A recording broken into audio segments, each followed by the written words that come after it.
Assalomu alaykum aziz qarindoshlar. Bugun 2026 yili 5-yaniki 1-kuni juma. Men 2 haftada bir qatim qildigan naq maydon videosini hozir boshlayman. Aslida bu videoni at qilishim kerakdi normal ahvolda. At biroz ishim chiqib qoldi, aytganimdan sir chiqadigan bo'lib qoldim. Shunga uni bugun qo'ytay deb hozir shuni boshlayman. Oldi bilan tilg'ildigan ish shu 2 haftaning ichida o'tganki videodan bugungi videogacha bo'lgan 2 hafta vaqt ichida Uyg'urlar 2 cho'lpon yulduzdan ayrilib qoldi. Uniki birisi Ahmad Egamberdi akamiz 4-yaniki 20-kuni juma kuni dushanba kuni Avstraliyada tugab ketdi. 89 yoshda. Ahmad Egamberdi akamiz 1936 yili tug'ilib ekan. O'smirlik davrida Urumchiga ko'chib kelib, Guchungda tug'ilgan ekan. O'smirlik davrida Urumchiga ko'chib kelib, Urumchida ikkinchi Darul Muallimni va orqadan Xinjiang institutini 1957 yildan 62-yilgacha Toshkentdagi O'rta Osiyo universitetini o'qib bitirgan. Bu akamizni amalan Tunisdan, shunaqa bo'lsa men bir nimasini bir ko'rsatib qo'yay.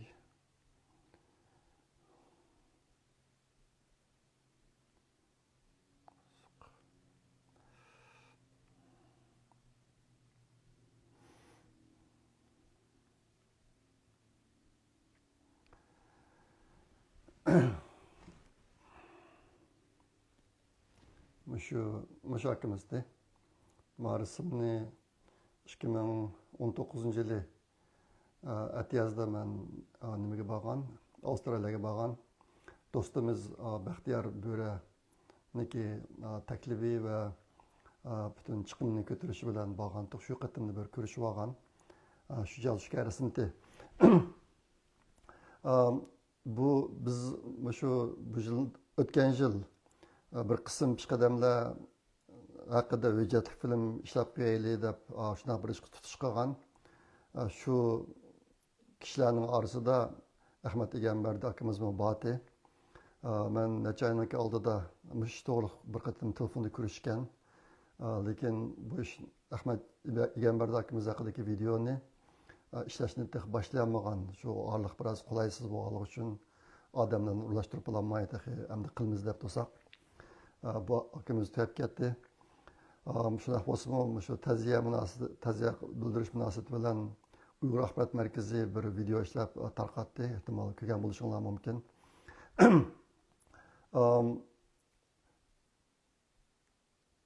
Ahmad Egamberdi akamiz Uyg'ur bugungi zamon millatparvarlik she'riyatidagi bayroqdorlaridan birisi. Sunmas millatparvar 20-asr Uyg'ur siyosiy va madaniyat tarix kechmishlaridagi shohidi ideyendi. Bizga xuddi bir chet eldagi bir cho'ng dadimizdek bir hissiyat beradi. Ko'nglimiz to'q yurgan to'q. Bu peshqadam ustozimizdan ayrilib qoldik. Yotgan yeri jannatda bo'lsin. Yana birlan mashhur Uyg'ur olimi mutafakkur Islomjon Sharif akamiz shu 4-yaniki 28-kuni seshanba 79 yoshida tugab ketdi. Ahmad Egamberdi akamiz 89 yoshida, Islomjon Sharif akamiz 79 yoshida tugab ketdi. Ehtimol bu akamizni bilsizlar, Maris'imni men 2006 yili tushgan Urumchida. Bundan saq 20 yil burun endi. Bu akamiz 1947 yili Qashqar shahri yenidagi Bashkiramda tug'ilgan.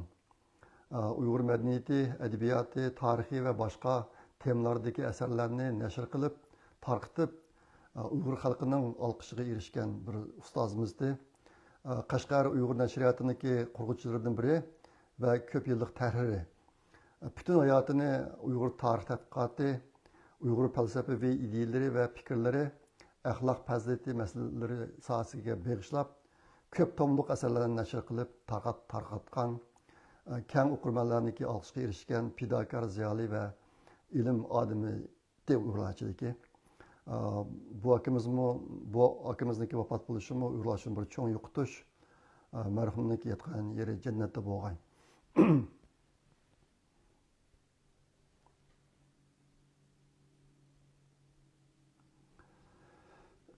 Andi bugün söyleyen birinci tema, burunqu oxşaşlarken Uyghur Project Fondi hakkında kısqacha to'xtalman. Hozir biz maqolalarni to'plab baholash va tahrirlash bosqichini qilyapmiz Istanbulda jurnalistiya faoliyati uchun 30 ga yaqin maqola bor. Biz nimada sal qiyinlik qilyapmiz tahrirlaydigan odam tepishda. Shunga men bilan burun mustaq Uyg'urcha maqolalarni tahrirlash ishlari bo'lsa men yordam qilay deb men bilan aloqalashgan qarindoshlardan nechalar bor. Yaqında ularniki uçurulduğunu izlep tepip ayrım aloqalashishga yetishamadim. Işte bu başqa agar mishni qipirlaydigan qarindoshlar bo'lsa, men bilan aloqalashsanglar. Vazifa bek ig'ir emas, maqolalar uzun emas. Ehtimol bir odamga 2-3, eng ko'p bo'lsa 4 maqola kelishi mumkin. Shu yordamga jiddiy ehtiyojimiz bor. Mushni qiladigan qarindoshlar bo'lsa, men bilan aloqalashgan bo'lsanglar. Uyghur Project Fondiga her ayda iyani qilib kelayotgan bir guruh qarindoshlarimiz bor.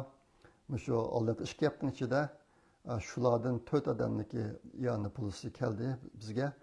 Men bu qarindoshlarga chin ko'nglimdan rahmat aytaman. Ular asosan Amerika va Yevropada yashaydigan qarindoshlar endi. Sizlarga ko'pdan ko'p rahmat.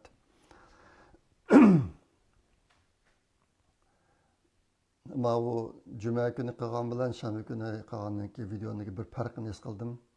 Bugun bir kun ishlab sal charchab qolgan chog'da shanba kunidek unim yaxshi bo'lmay ekan, shunga afv qilinglar. Sal jonsiz chiqib qolgan bo'lsam. Endi ikkinchi mazmun chet eldagi Uyg'urlar haqida. Yaqinda Dunyo Uyg'ur qurultayiniki zo'r tirishchanligi natijasida Yevropa parlamenti 2026-yili 30-aprel kuni o'tkazilgan bir umumiy yig'inda Xitoyniki Millatlar Birligi va Taraqqiyot qonunini ayiblaydigan bir qaror loyihasini qabul qildi Yevropa Birligi. Parlament bu qaror orqali Xitoy hukumatini xalqaro kishilik huquq o'lchamlarini buzish bilan qattiq ayibladi. Bu bir cho'ng ish, o'tgan dastlabki topmagan bu qonun ishini.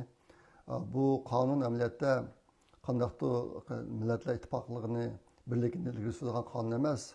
Xitoydagi barliq Xitoydan boshqa millatlarning hammasini yo'qotadigan qonun bu. Burun dastlabda maxfiy epadi, keyin oshkoroq epadi, hozir rasmiy qonunlashtirib, yuzini daptaq qilib mishni qilyotdi.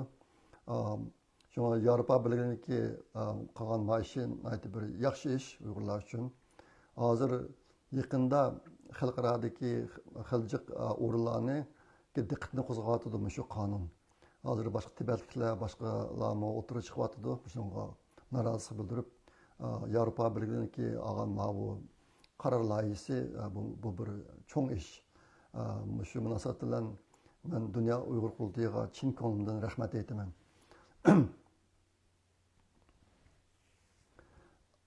Endi chet eldagi Uyg'urlar haqida yaqinda ko'proq bo'layotgan ishlarniki birisi sun'iy aql orqali ishlangan videolar. Ajoyib narsa o'tirib chiqyapti.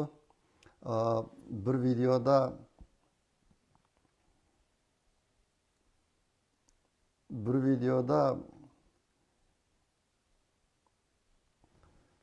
bizniki ulug' rahbarimiz Ahmadjon Qosim Uyg'ur qo'shiniga qo'mondonlik qilgan bir video chiqdi. Buni sun'iy aqlda ishlangan. Buni nayati ko'p kishilar ko'rdi. Undan olqish erishdi munosabat qanchaqda. 5600 qatim ko'rilibdi meniki Facebook'imda. Men sizlarga qiziq ko'rsatib qo'yaman.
Sasi katil kısaslı soymaganlarga dunyokilar çar. Nima ma video nimada bor? Meniki Facebook'umda. Kömüye qarindoshlar shu yerda ko'rasizlar. Bo'lmasa men bugungi ko'rsatuvlarni tugmay qoldi. Shunga sal tezroq bo'lmasa bo'lmaydi. Ondan keyin yana bir naqsh chiqdi, yigani men deb. Bu naqshni menimcha sun'iy qilib qolgan naqsha. Nihoyatda olqishga erishdi bu naqshni. Men Facebook'ga chiqarib qo'ygan. 17 ming odam ko'ribdi. Bularni sizlarga bir anlatib qo'yay. Mana shuni to'liq anlatay. Buni bak yaxshi ko'rib ketdim.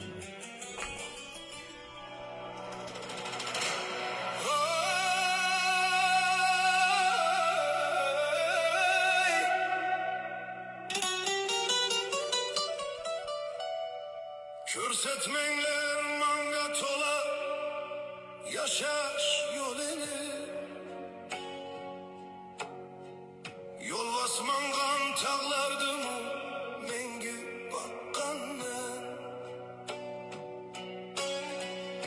Hedegende ölüm bilen korkuk salmanlar Yaşaş üçün intirili ölüp bakkanı Öz özümle eynektin sonra Bir jenümün parçaga bölüp bakkan men Birini 80 desengler silernin kiraz Yılanın uput kolunu körüp bakkan Olukmaymen karanlıda yegane kalsam Barılımı yoklığımı körüp bakkan Dilim renciş yerler yav küçük işler Hep çok nülüğüm bile söyüp bakkan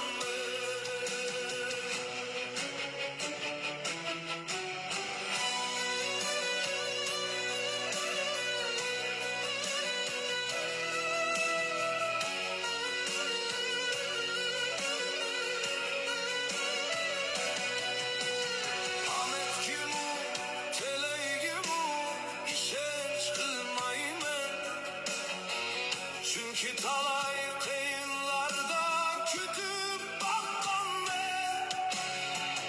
Min teşekkür körsetken yollarınlarga Darga okşaş kövrüklerdi ötüp bakkan Çözümeymen kimlerdendir kelse yamanlık Şayanın bu izine konup bakkan Men özümü pak edemde şer saldırım yok Hatalarının reddidim turup bakkan Hatalarının reddidim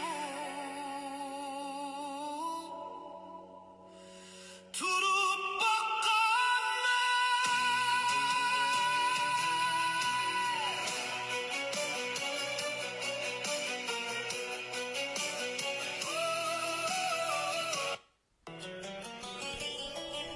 Ondan keyin bu yana bir naqsha Muhammadjon Rashidning akaniki naqshasi ekan. O'limni talashma mendan azizim degan naqsha. Bu naqshini 5700 qatim 700 odam ko'rdi Facebook'ta. Buni sun'iy qildi qilibdi deb o'ylab tushundim men. Men ketay senin oldingda Sen ketsen bu uydan quyosh ketmamdu Bolalar qolmamdu g'uva oydingda Olamga oyding nuri qanchalik Naqilsun mendan qolganlarini nimadan ko'rib olinglar, shu Facebookdan. Endi malani sizlar ko'rishishimdagi sabab shu sun'iy aqldan foydalanib ishlayotgan, yasayotgan shu videolar niki chet eldagi Uyg'ur jamoatidagi ta'siri, roli cho'ng bo'lyotidi. Buniki Uyg'urlarni saqlab qolish va dunyoga Uyg'urlarni tunutish jihatidagi rolimi intayin cho'ng bo'ladi. Shunga mushiq ishlarni qilayotgan qarindoshlarimizga chin ko'ngildan rahmat aytaman. Ular meniki bilishimcha hozircha nomsiz qahramonlar. Bularni kim qilyotidi men bilmadim, lekin sifati nihoyatda esli chiqyotidi ko'ringlardek. Agar mushlarda Uyghur Project Fondi qilib ish bo'lsa, bizlar aloqalashsanglar bo'ladi. Biz bu qo'limizdan kelishicha yordam qilamiz.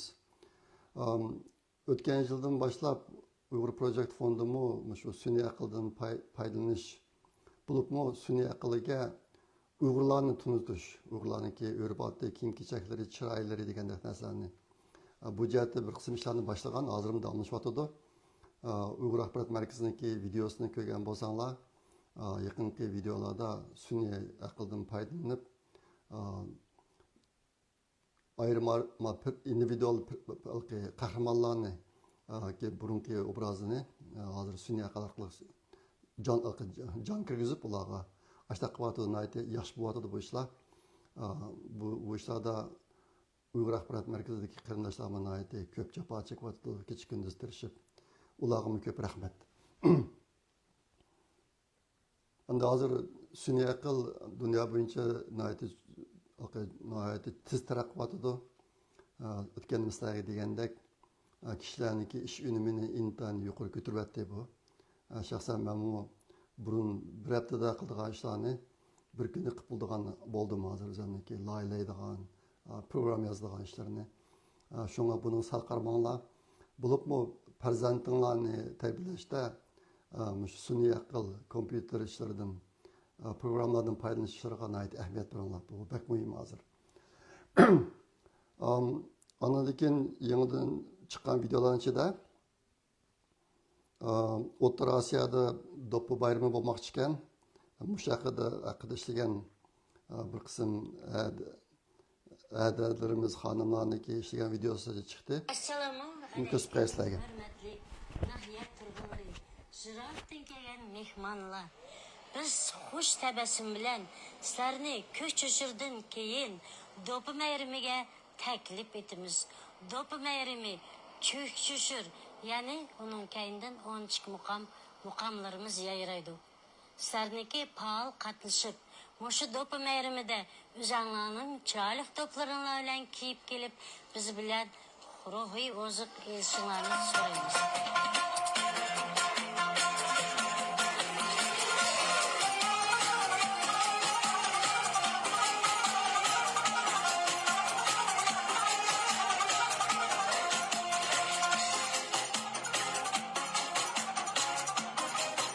Hürmetlik Uyghur Nahiya turg'unlari, sizlarni Uyghur xalqining an'anasiga aylangan do'ppi bayramiga taklif qilamiz.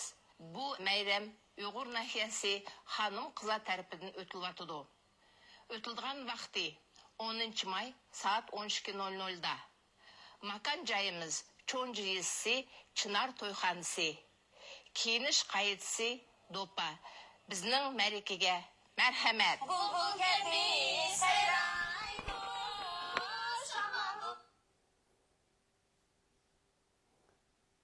Sharoiti bolalar bu faoliyatlarga qatnashsanglar ahamiyatli faoliyat ekan. Ondan keyin yaqinda men bir qism burungi rasmlarni ratlab o'tib, o'zim televizordan tatib olgan bir video uchratib qoldim. Uni Facebookga chiqarib qo'ydim. U nima video desanglar, Xitoylarniki Xitoy hukumatining bir maslahatchisi bor, Viktor Gao deydigan. Bu Xitoy ayni vaqtda Deng Xiaoping Amerikaga kelgan vaqtida Deng Xiaopingga tarjimonlik qilgan Xitoy shu. Bu 2018 yili 9 oyniki 18 kuni Al Jazeera o'tkazgan bir suhbatda so'z qilgan. Bu suhbatga riyosatchilik qiluvchi İranlıq musulmon Mehdi Hasan degan kishi. Ondan keyin suhbat qilinuvchilar mana shu Viktor Go bilan Nuri Turkel ishkalarni qilgan. 2018 yılı 9. ayının 18. günü qat esimden chiqmaydi. Shu chaqda bu Xitoy hammani qo'shganda Xinjiangda 6 yoki 7 million Uyg'ur bor degan videoda men shu gapni keyin ko'p ishlatdim. Shu joqda bir cho'chib ketgan. Bu Xitoyning plani shu ekan. Uyg'urlarning nüfusini 6 yoki 7 millionga tushirib qo'yishni planlabdi deb buni mushaqda o'zimniki keyingi inglizcha, uyg'urcha leksiya suhbatlarining hammasida mush gapni deb kelgandim. Bu videoni men nimaga chiqarib qo'ydim? Facebook'qa sizlarga bir ko'rsatib qo'yay. Bo'libmi hozir dunyodagi har qaysi joylarda faoliyat olib borayotgan Uyg'urlar mushu bir paktni unutib qolmayli. Xalqaroga bizning ovozini chiqargan vaqtida nima desa, hozir vatanda Uyg'urlarning nüfusi 6 yoki 7 million chiqqanini chiqmamni uqmaymiz. Bu aslida Xitoyniki planeti men shu aslida deb tushungan. Bu planni asosan amalga oshirib bo'ldi. Men sizlarga bir ko'rsatib beraman. Together, there are about 6 or 7 million Uyghur people. You are talking about, let's say, 1 million for the 6 or 7 million Uyghur people in Xinjiang. That's ridiculous. These are not facts. These are misleading things. Try to confuse the world. No, it is altogether. There are about 6 or 7 million Uyghur people. You are talking altogether. There are about 6 or 7 million Uyghur. Altogether, there are about 6 or 7 million Uyghur people. You are talking.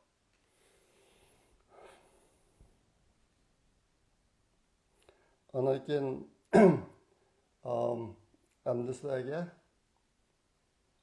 yana bir ishni deb qo'yay. 4 ayning 25 kuni Amerikadagi bir senator Thomas Tiffany degan senator Wisconsin shtatidan ekan. Bir qonun loyihasini o'tirib qo'ydi. Uningki mazmunlarida bunday bir mazmun bor. Shu Amerikaga kelib siyosiy panoh tilab qilib Amerikaga kelib siyosiy panoh tilab qilib keyin shu yeşil kartni bo'lgandan keyin yoki Amerikaga grajdan bo'lib bo'lgandan keyin aslidagi menga zankash qildi degan davlatga qaytib borganlarniki shu yeşil kartini tortib olish, agar grajdan bo'lgan bo'lsa grajdanligini bekor qilib etish mushaqqidagi qonun loyihasi. Bu texi hozircha qonun loyihasi ekan. U da qonun bo'lgani yo'q, ammo mushta bir ish bo'ldi. Bu Uyg'urlar uchun Uyg'urlarga ta'sir ko'rsatadigan bir ish. Shunga buni bir deb qo'ygim keldi sizlarga. Endi vatan haqidagi videolarni nazar ko'rsatib qo'yay. Bu ma yaqin chiqqan vatan haqidagi videolarning birisi bir go'sht bozori. Ben size ovozini olib qo'yay.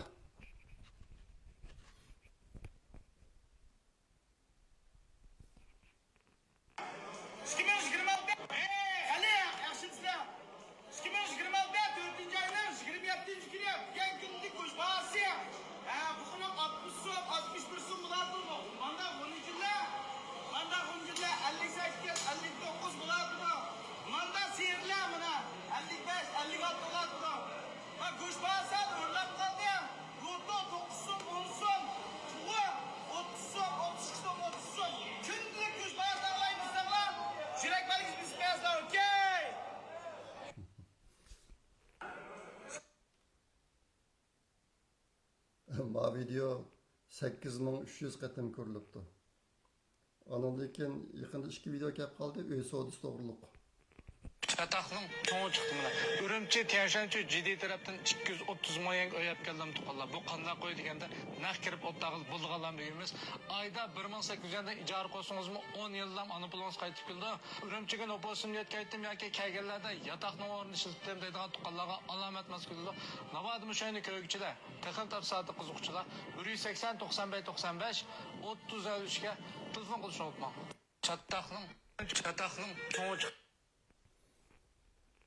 Ma video 4500 qatim ko'rilibdi. Mana sen şansımken deb qamanglar. Ma'vatchilikni ko'rdinglarmi? Mana mashqorodagi uy 70 bin fang 300 ming koy. 70 bin fang 300 ming koy. Saybaq rayoni Yishöyvan ultraq qo'rusi. Yishöyvan ultraq qo'rusi. O'zi tomoqchilar juda aloqalashinglar. Maktab, doktorxona, ko'cha avtobus hammasi qulay.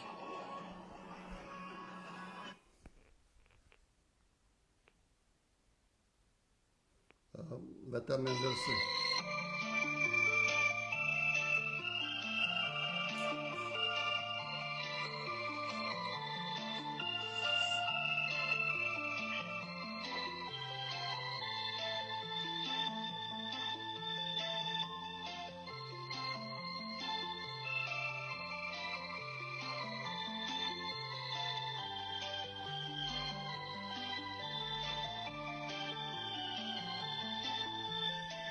Uyg'urlar mahallasining hammasi mustaq uyning oldida eriqda suv eqib turadigan ashtaq manzarati. Yana bir video chiqdi yaqinda. Uyg'urlar o'zininki yeriga o'zi ega bo'lolmayotganligi haqida mana ishlarni ko'rsatdi. Qanchalik o'g'ilchilik isloq qilmaydi. O'zbekiston yapılmay. O'zim bilmem. Faqat kalın o'tmaydi. Özümüzden terörlü yerimizde neymiş için özümüze ega bulamaymiz. Neymiş için Rusyanın başka halklarga okşaş, halklar bilen okşaş, teminattan ekran bulamaymiz. Hep bir kalan da özmeydi. Bu çok uçağın sabahdan mesela ben gırtadan bakıp takılmaydı. Fujinden çıkıyor. Onkeyle pek halk kuruldu diye bizim seçimde işte kılıp ben bir işini bir Lekin dehqonlarda pul yo'q. Bu nima uchun degan haqida bir video chiqdi. Hozir o'sha har qaysi bozorlarning hammasi oqmayotidi deb jar silib chiqyapmiz. Nemishga ashtaq chiqyapmiz? Nemishga shu bozor oqmayotidi? Ashning tubki sababi nima? Asosli tubki sababi dehqonning qo'lida pul yo'q. Dehqon bichorning qo'lida pul qolmagan dedi. Ya endi chiroyiga bir qon yugurib, bir molkonlarimiz pul oldi deb, bital chiqaq mozayni ishki qilib, bu bichora dehqon beqib, qiziqib, jallanib bir xilcha bozorlarni jallanib, shunda isilib ketib boradi. Hele qishtimning og'zi oshiq tagis buni qanapti deb. Bu kesel sebebinden bu dehqonning mol chorvasi vaqa kazası besilib qoldi.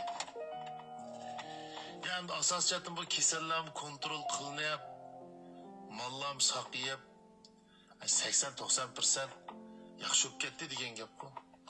Endi bu bir bozorlar ichilgan bo'lsa, ya bozor ichilmagan holatda anchimiz gibi semiz, o'riq cho'rak mollarni boqdiganga, semiz mollarni olib so'ydiganga, bunda bir Meldim, bir mel yütkeyli dese aşnanğımı cayye kispermeyi kisel de biti olasın eken. Kisel olsun kilip bir dava alsan olmamda biz şahsen özümüzden kalsın özümüz dava aldık. Özümüz dava aldık. Bu asasen nimike dese hazır dehqonlar chorva eqib uni sotaman desa chorvani bu bozorga paqil qo'ymay yollarını to'sab degandek hozir uyg'urlarni mixlivatdi o'ziniki uylariga bir yerdan yana bir yerga berishi intayin tas bir mahalladan yana bir mahallaga o'ziniki mahallasidan bozorga masalan ma videoda degandek mana bo'lib ketib shu mollarini sotolmay ashtaq biroz tushib qolibdi buniki yildizi nima deganda menimcha xitoyniki 2000 yillik tarixiy ega odamlarni idora qilish taktikasini birisi. U nima desa, fuqarolarni kambag'al qoldirib, intayin namrat qoldirib, shu orqali ularniki qo'saqdan boshqa hech qanday ishni g'amini qilolmaydigan, qo'saqdan boshqa hech qanday ishni o'ylayolmaydigan yoki boshqa ishni qilolmaydigan bir holatga kelib turib idora qilish. Bu Xitoylarniki fuqarolarni idora qilishdagi taktikalar ichida mushtaq bir narsa bor. Hozir Uyg'urlar shu taktika orqali boshqarib o'tibdi deb tushundim men. Ondan keyin ma dehqonlarning yana bir ko'rinishi bor ekan, buni ko'rsatib qo'yay. O'zimni Davud sonimiz chiqarib qo'ydi ekan. Ma ovozi yo'q ekan buning.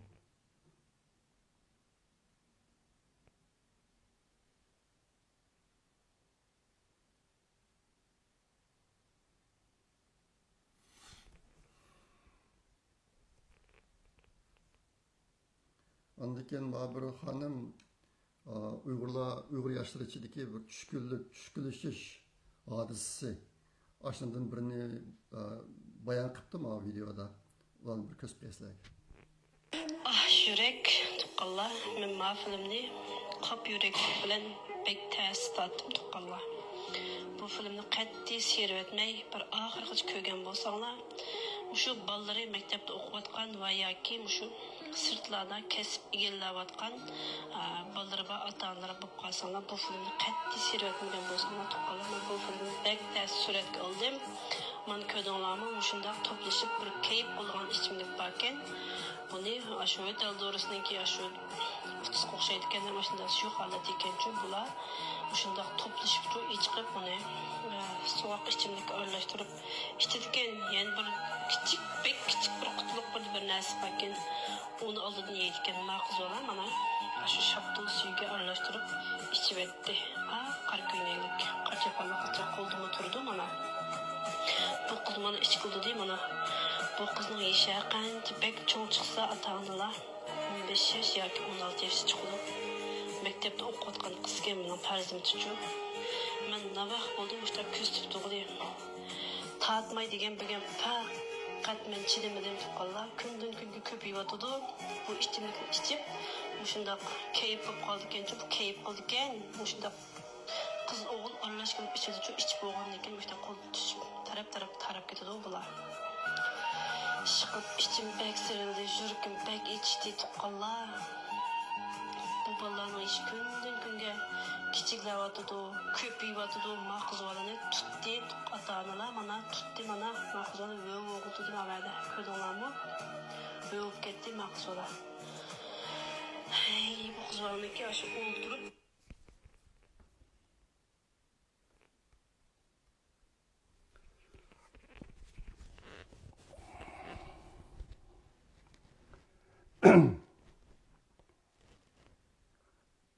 Mao ko'rsatgan videolar mushlik bo'lsin. Yana bir ish vaqti nima aytib ketdim men.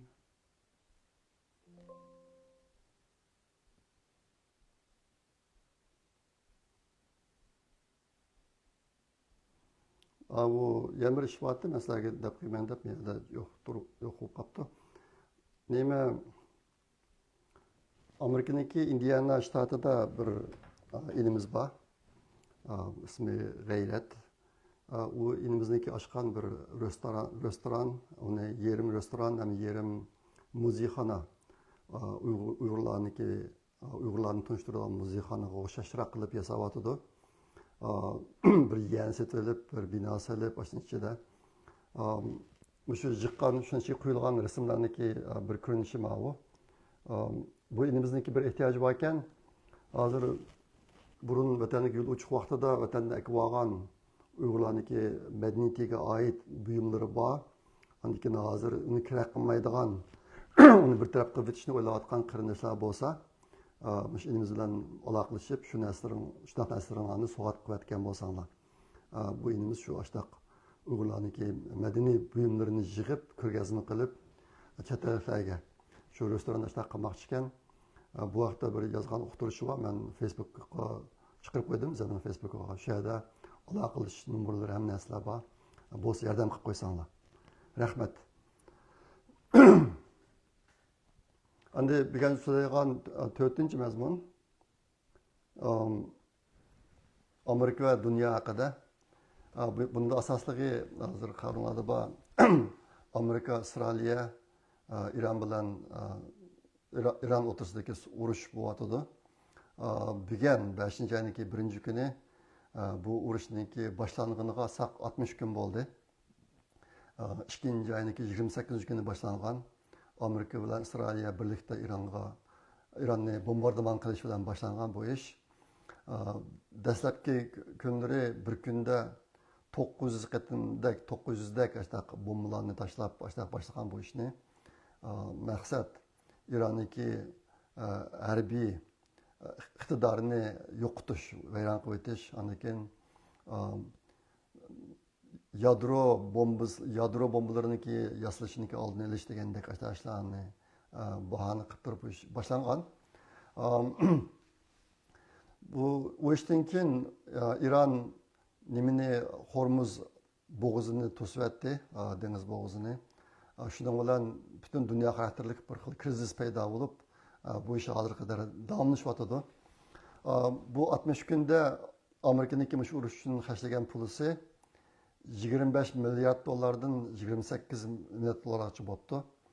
Endi hozir Trumpniki va boshqa analistlarniki deyotgani Amerika burun qilgan har qanday urush bilan solishtirgan chog'da bu qatimki urushniki chiqimi eng oz bo'ldi deyotdi. Masalan, burungi 2 qatimliq Iroq urushi, andagi Afg'onistondagi urush degandek. Ular bilan solishtirgan chog'da bu qatimki urush chiqimi eng oz bo'ldi deydi. Odam chiqimi, Amerikaning odam chiqimi 13 dan 15 kishilik askarlar o'lib ketibdi bu urushda. O'lganlarning soni 13 dan 15 kishiga. Undan keyin bir qancha yuz odam yardar bo'libdi. İranniki tatgan ziyni bek cho'ng.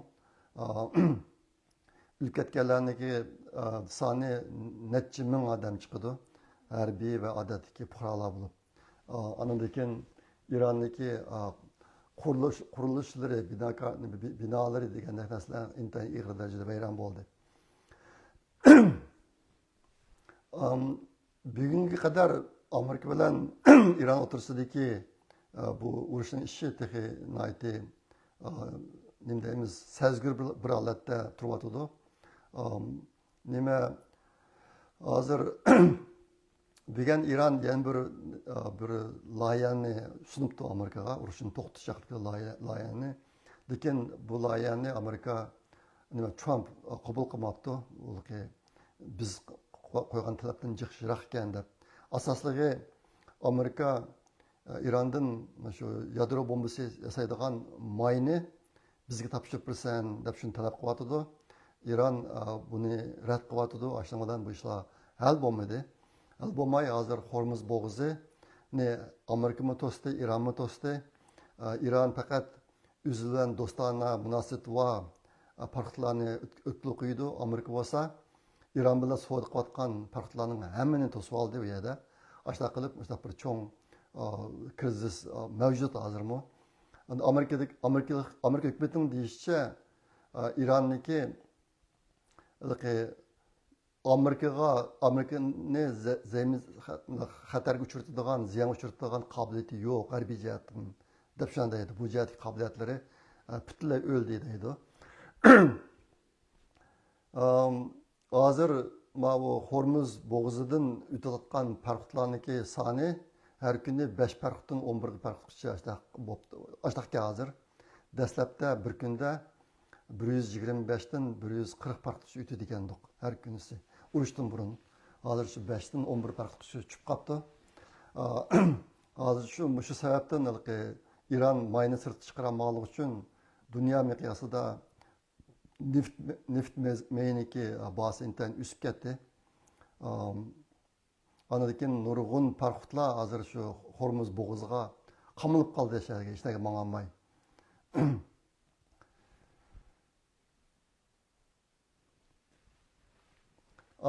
Müşlarla münasebetlik men o'tgan sizlarga deb berdim. Shu İranniki eksport qiladigan, may eksport qilish ishida eng cho'ng foyda ko'rayotgan davlat Xitoy.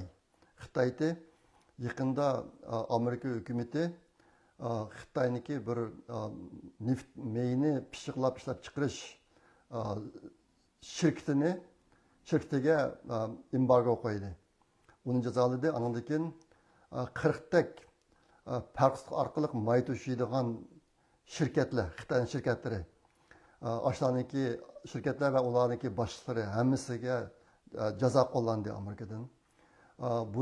Bu ishniki Xitoy iqtisodiga bo'lgan ko'rsatgan ta'siri intayin zo'r bo'ldi. Xitoyniki kunlik ishlatadigan may intayin miqdori bak ko'p. Agar Irandan may akramasa, bularniki neft zapisi aran 10 kundak yetidiki 12 yetmaydi deydi. Ashta bo'lganda Xitoy intay er krizisga duch keladi. Agar Amerika mushani davomli qilaversa, Xitoy kompartiya hokimiyatini og'dirib deb o'ylayman men. Nimishqa deganda bu ish Xitoyniki gelinlasqadiga ish endi. Shunga Amerika bu jihatda tadbirlarni qo'llanayotdi. Endi bu yerda nayt bir ziddiyatli ahvol bor. Hozir Xitoyniki gelini bo'g'ayotganmi Amerika? Andikin Xitoy bilan yaxshi o'tmanda otganmi Amerika? Masalanga mush oy 5-oy 5-yana 11-kuni deyman meniki anlig'im. Trump Xitoyga ziyoratga bormoqchi. Hozir Amerika bilan Xitoy bu ishga intayin jiddiy tutish qilib ketdi tayyorliqqa. Jiddiy tutish qilib ketdi. Shunga Trump bir tarafdan Xitoyning gelini siqyotdi, yana bir tarafdan Xitoyga ziyoratga bormoqchi. Uningdagi nima ishlar bo'lib ketadi, uqul olmaydi. Ajoyib ishlar yuz beryotdi har kun degandek.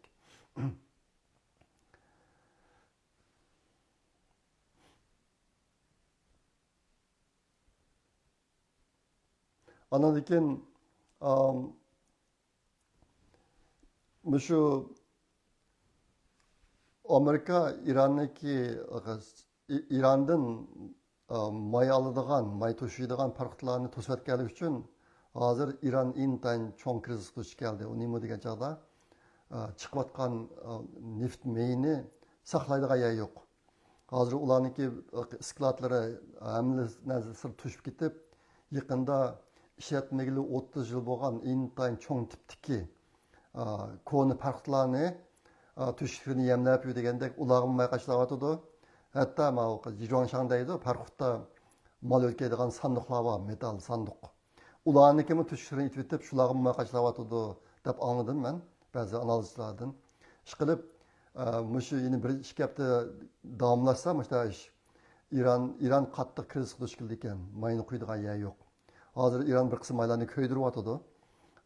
Bu munayt ig'ir muhit bulg'unishni keltirib chiqaradi. Ishqilib, mushta ahvol uningdagi nima bo'lib ketdi, uqulolmaydi.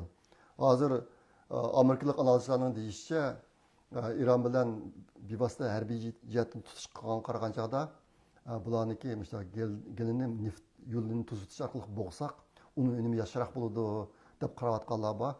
Hozir shu bo'layotgan ish shu siziq bo'yicha bo'lyotdi endi. Ajoyib ishlar bo'lyotdi.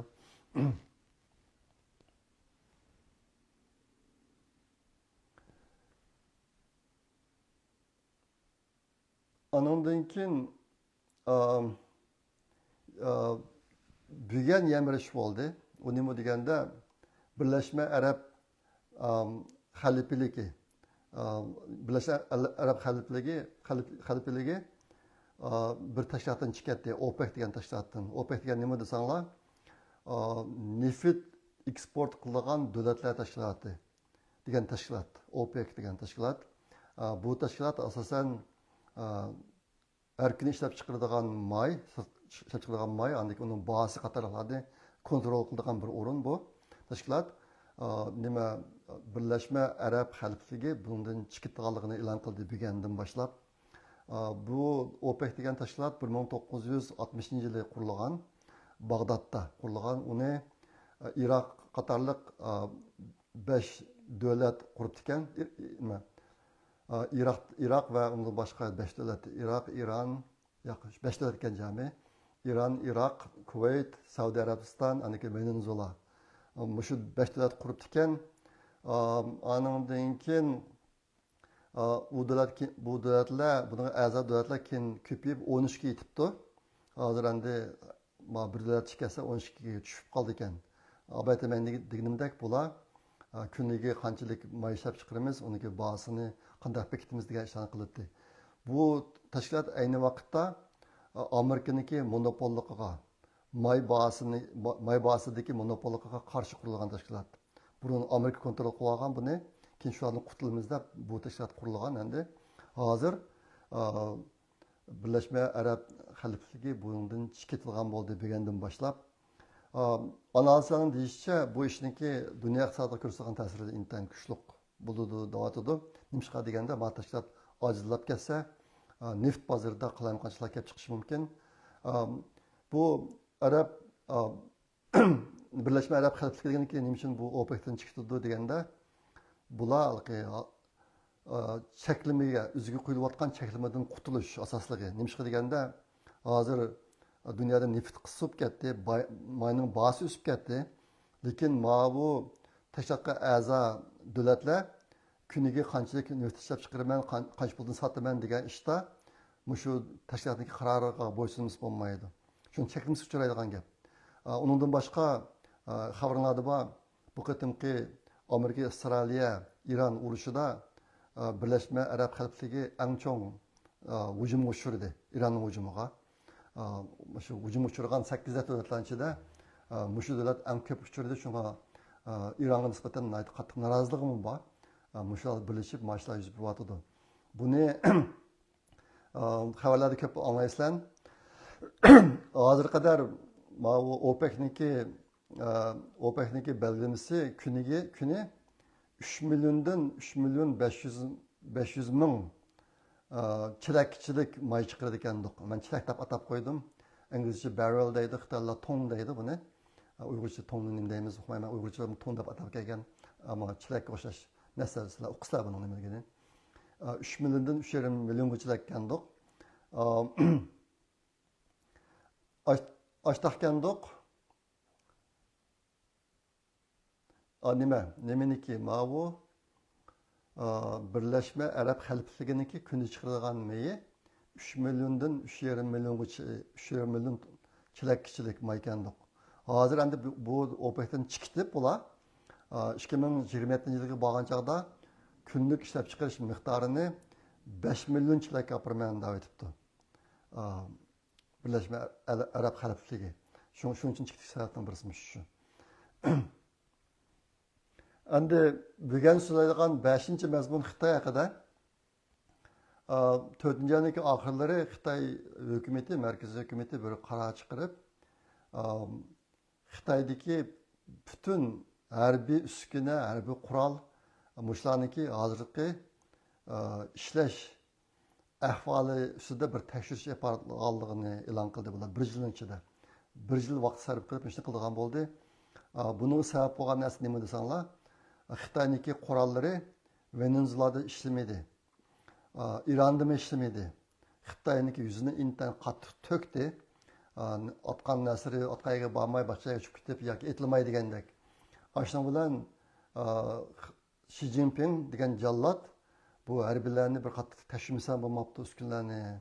Bir urush qilib qolsak bu narsa ishlamamdi deb hozir shuni qattiq tashvirdiganga bir yil vaqt chiqarib, shunday bir qaror oldi.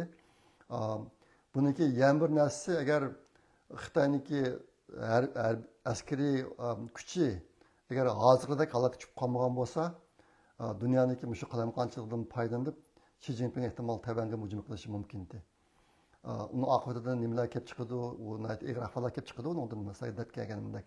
Masalan, Amerika allaqachon e'lon qilayotgan, agar Xitoy Tayvanga hujum qilsa, Xitoyniki Zhongyang Wuyan darajalik butun rahbarlari va ularning oiladobatlari, tuqqanlari hammasini chet eldan Amerikadan qo'g'lab, ularniki chet eldagi mulklarni hammasini to'ngitimiz degan narsalar o'tirib qo'ygan burun. Bu qatim mushu tadbirni Ironga qo'llandi Amerika. Iroqlik boshliqlarniki bolalari, tuqqanlarini Amerikadan qo'g'lash, ularniki vizasini bekor qilish degandek ularni qildi. Ularniki chet eldagi mollarini to'nlatdi. Agar Xitoyni Tayvanga hujum qilib qolsa, bu ishni qilmoqchi. Shunga asos urush qilolmaydi, lekin ishindigi olmaydi. Hozir dunyo misol qalamqon bo'lgandan keyin Amerika butun kuchini Iron tarafiga to'plab qo'ydi. O'sha vaqtda Xitoyni Tayvanga hujum qilmaydi, degilim bo'lmaydi. Lekin Xitoyniki harbiy kuchi hozir intayin bir nachar ahvolda. Xabarlarda bordek 70-80 generallarni, harbiy qo'mondonlarni ishdan bo'shatdi. Hammasini qo'g'illatdi Xi Jinping. Undan keyin hozir Xitoyniki harbiy komiteti degan bir markaziy davlat harbiy komiteti degan bir komitet bor. Bu komitetga Xi Jinping degan jallod rais, uni boshqa yana 4 muavin raisi bor edi. Bulardan hozir 3-ni chiqaribdi. Masalan, Zhang Yushani, He Weidong deganlarni chiqaribdi. Bu 4 odamni qilib qolganlardan birisilar bor. Zhang Shengmin degan bir xitoylik qilib qoldi. Ashta qalatdi hozir. Ashta bo'lg'achqa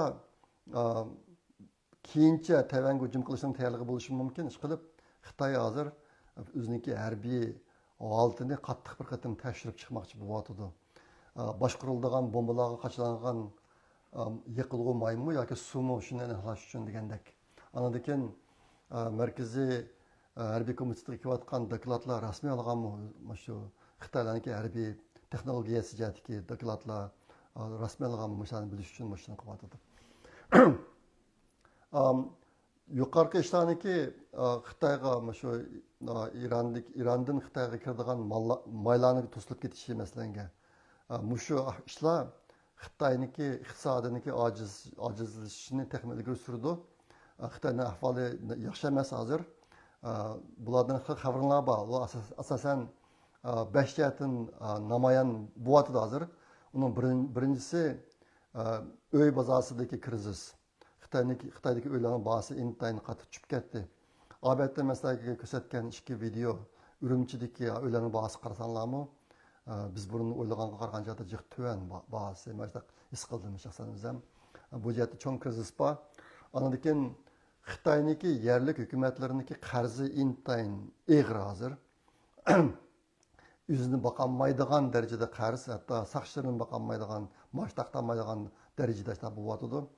Anadan Xitoydagi pulniki qiymati tushib ketish. Bu jihat ishlarmi unayti eg'ir. Hozir Xitoyniki davlat ichidagi nima ehtiyoj, Xitoy ishlab chiqargan mallarga bo'lgan ehtiyoj intayin tuvan. Shuning bilan mallarning bahosi intayin eg'ir darajada tushib ketyapti. Fuqarolarda ishonch yo'q. Kelgusi to'g'riliq. Boshqa fuqarolar pul xarjlashdan qo'rqadigan bir holat kelib qoldi. Ondan Xitoydagi yoshlarniki ishsizlik darajasi intayin yuqori. Hozir 15%dan 20%gacha bor ekan. Ondan qayrib ketish, nüfus azlab ketish ahvoli intayin eg'ir. Xitoylar hozir to'y qilmaydigan, bolamaydigan tarafga qarab yuzlanyapti. Boshqa bu jihatdagi demografik jihatdagi ishlarni intayin nacharlashyapti. Anadan Xitoyniki ishlab chiqargan mallarni eksport qilib bo'lmay besilib qilish ahvoli bor. Anadan bular mallarini setish uchun cho'qim eksport qilish kerak. Eksportdagi yo'llari itilib degandek bu jihatimi eg'ir krizisga duch kelyapti. Mushu 5 sohada eg'ir krizis bor. Albatta men degandek Amerikadagi Ironda qilayotgan ishlarniki Xitoyningki gelni bug'ish unumi bor, roli bor. Bu uniki bir yaxshi taraf endi. Shuna qilib bugun so'zlagan mazmunlar tugadi. 5-kuni xalqaro Uyg'ur do'ppi bayrami kuni Uyg'urlar uchun. Shuni men bugun do'ppi kiyib oldim. Dastlabda demay hozir da'vatim. Bu ishni tashabbus qilgan Tayrimin elimizga ko'pdan ko'p rahmat. Hozir dunyo miqyosida xil ko'p Uyg'urlar o'zimizniki Uyg'urlikni saqlab qolish uchun ishlamaganda bayramda bo'lsin do'ppi kiyib ma'lum ishlarni qilyapti. Bu bir yaxshi ish. Bunu demese, hilakatim kürüşçü aman bulunla. Hayır hoş Allah'a emanet.